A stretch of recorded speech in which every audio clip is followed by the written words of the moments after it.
In my first 12 months, I raised £2 million. I've just sold it for £170,000. You can sit there and be bitter about this, or you can do it yourself. If you learn how to do this properly, you could be making £40,000 per deal.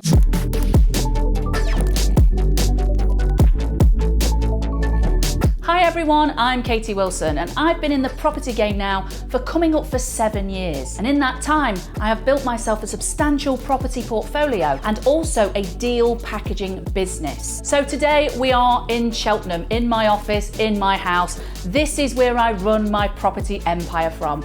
And today I'm going to be answering your questions about all things property. If you want to make more money or lose less money or make more profit from your portfolio, then you're in the right place. Be sure to like, subscribe, and hit the notification bell. Okay, so we have a question from Aston.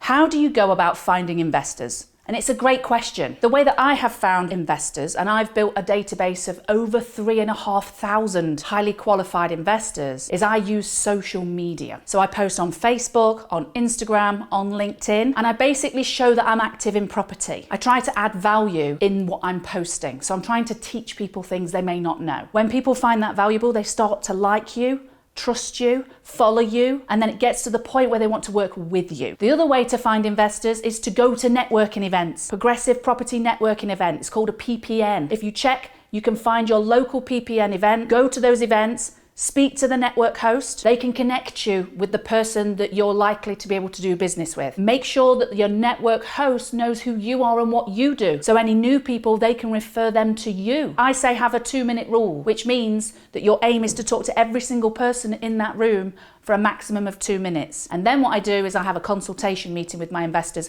and work out how and if we can work together. The key is to adding value, creating a win-win situation for you and for your investor.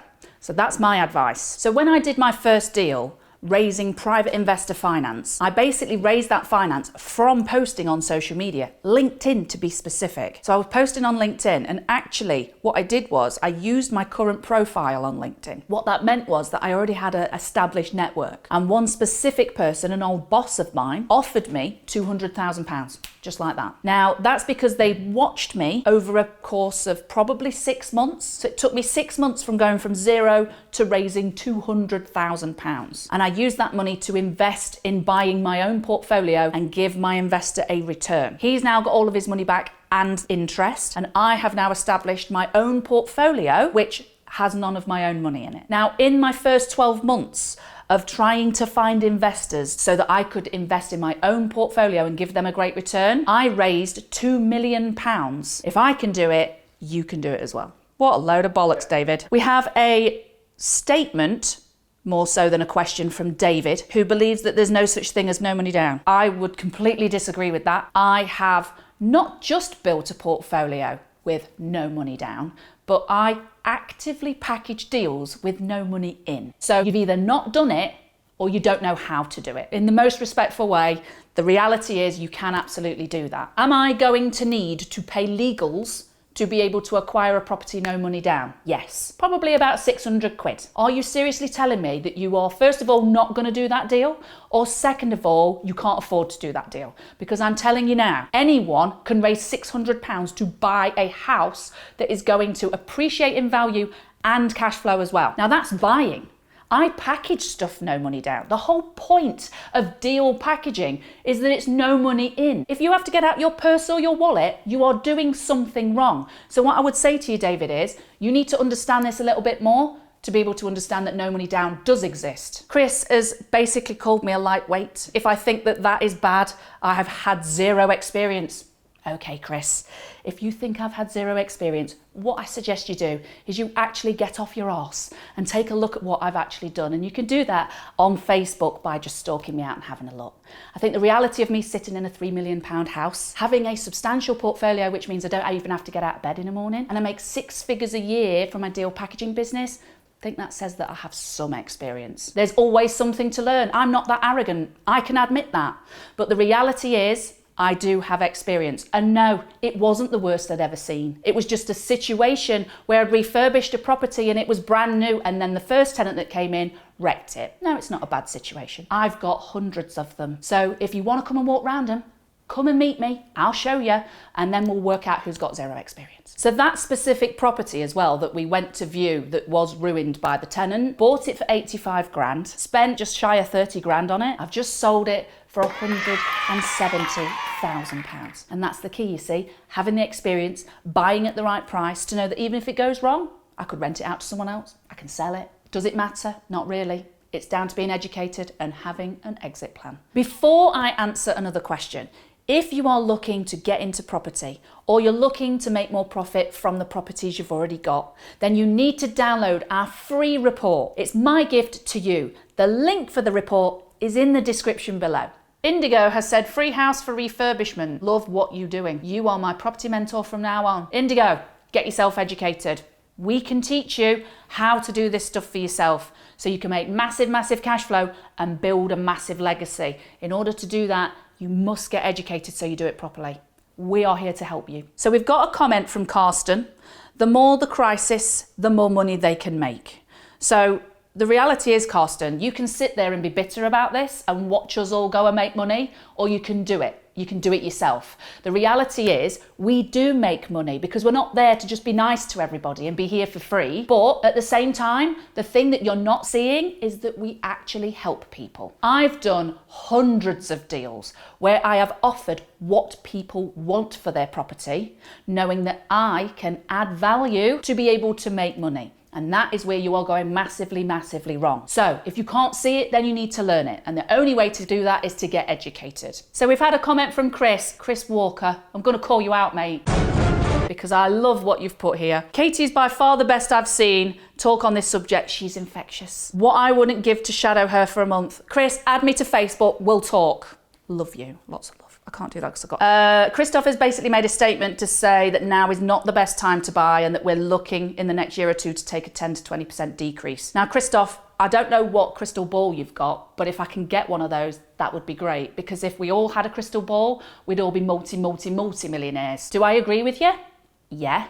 But the reality is, if you buy below market value and genuinely below market value, not just getting a property that needs some work doing, taking off the amount of work it needs and that being the price you can acquire it for, thinking you've got it cheap, no, I agree with you, that's not a deal. What we need to do from that point is get a discount. And that is when you need to work with a truly motivated seller to come up with a win-win situation. And when we do that, no matter what price we're buying for, we know that two things are going to happen. If we take a drop, we've bought at the right price, so actually the drop shouldn't affect us. The reality is it's also going to recover. Yes, we will take a dip at some point, but yes, it will recover. And you can watch all of these people make profit in property, be bitter, have an opinion, and have done nothing to do with any of it and have no experience, or you can make some money. Choice is yours. So, Karen's asked a question. Is it rude to ask ballpark what your income is? Now, Karen, it's fine with me. Most people wouldn't answer this, but I'm happy to. I'm a Nottingham girl. I say it as it is. The reality is I've got various different income streams. My highest income stream is deal packaging.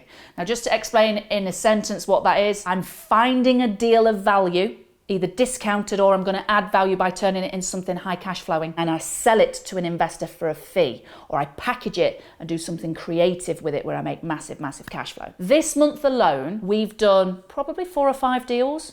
We're just shy of £50,000. I think we're at 47,500, something like that. I've also got the privilege as a deal packager to pick the best deals for myself, keeping some of the best deals in my own portfolio. Now that portfolio makes me a gross a year of about 60 grand a year. I'm not an arrogant arse that's going to say I've got hundreds and hundreds of properties, but I've got a decent, substantial property portfolio and it brings me in about 60 grand a year before I even get out of bed and package any deals. So you can take a guesstimate from basically there what I've said as to how much money I make. And that's just the consistent income until I do a big deal where I'll do one deal and make 40. So that's another 40 in that month, just like that. So Martin, is she a Newcastle United fan? Funny you should ask that, Martin, because guess what? Even though I've got a Nottingham accent, my family are from Newcastle. But let me just address the point you're trying to make about my stripy shirt, because Progressive's branding is stripes, okay? We wear stripes so that you recognise us at events that we are progressive people. We're progressive trainers. Now, I hope that as you see this top, you see that I'm trying to bring a bit of glamour to the stripes. Cam has basically said, my question is, how do you refinance again if you have an interest-only mortgage since you already refinanced in the first 6 months and took all the money out? How can you take more out? The reality is it's called buy, refurbish, refinance. Initially, you buy the house cash, you refurbish it, then you refinance it. When you refinance it that first time, you're putting it on a mortgage. So the mortgage company is going to lend you 75% of the new value because you've increased the value because you've done the refurb. Now, something else happens as well in property. It's called appreciation, which means the property appreciates in value. It goes up. Now, in Nottingham, I know the appreciation rate. It's 5% a year on average. So basically what happens is I put it on a mortgage, 2-year, 5-year fixed. I then come to the end of my fixed term, and as I need to go on to another fixed rate product to keep my costs low, that is also classed as a refinance. So whilst you're refinancing, you may as well refinance on the higher value. Now, I'm sure you're all going to have opinions about refinancing, leverage, and gearing highly on your portfolio. My take on this is when you're building a portfolio, if you are confident in what you are doing, you know what you're doing, like I do, I am happy to leverage my portfolio up to 75% loan to value, which means I'm happy to take out up to that point. If there's more in it because it's grown over 2 years, 10%, I'm going to pull that 10% out so I can buy more property. Now, you might think that's risky, but there's 2 things that you are missing out if you are one of those people that thinks it's risky. I've got a massive chunk of cash in the bank for if it goes wrong, and I've got loads of properties that don't have any mortgages on them. They're cash bought. So I actually have a lot of security if I need to count on it for if something went wrong with the market. Reality is if something does go wrong with the market, it's already happened. Interest rates have shot up, rents are also increasing. I'm still making a decent profit from my portfolio. So Gloria has asked, for doing deal packaging, I've heard that you get 3 to 5k if you source the property or just a little commission. So Gloria, first of all, if you do a genuine deal, you can charge a minimum of 5 grand. Now, I'm from Nottingham. That's in Nottingham. If you're in a more affluent area, and I don't know where you are in the country, you can charge double that. For example, if you're in London, 5 grand, 10 grand. Now that's entry level. If you learn how to do this properly, you could be making £40,000 per deal. Full admission, because I've told you, I tell you as it is. I'll do about 4 deals a month. One of those deals, if I'm lucky, will make me 40 grand. Some of them, full admission, I'm going to charge 5 grand for, because they're just a deal I'm selling on. If I choose to do something more creative with it, that's when I get paid the big bucks. So Najwa has said, if you're working abroad, can you buy a property with a loan? And basically, how can you buy a property in England if you're not living there at the moment? So my advice, Najwa, is that you don't buy property with a loan. Buy property with a mortgage or a specific product that's out there suitable to buy property with. Can you buy property if you are not in England at the moment? Yes, you absolutely can. My advice to you is to work with the right people. You need the right network. And if you want to do that, then you need to get educated and surround yourself with the right people. So thank you so much for all of your questions, thoughts and opinions. If you've got any more questions, thoughts or opinions, please put them in the comments below and we'll do another video for you soon. If you're watching these videos and you are brand new in property from a standing start, or maybe you're already a property investor and you're looking to make more profit from that portfolio, or maybe you're looking to get out of your job, start in a new industry, the industry that pays the best, which is property, then you need to download our free report. The link is in the description below. So make sure that you like, subscribe and hit the notification bell so that you don't miss any of this incredibly valuable content. I've been Katie Wilson. I'll see you soon.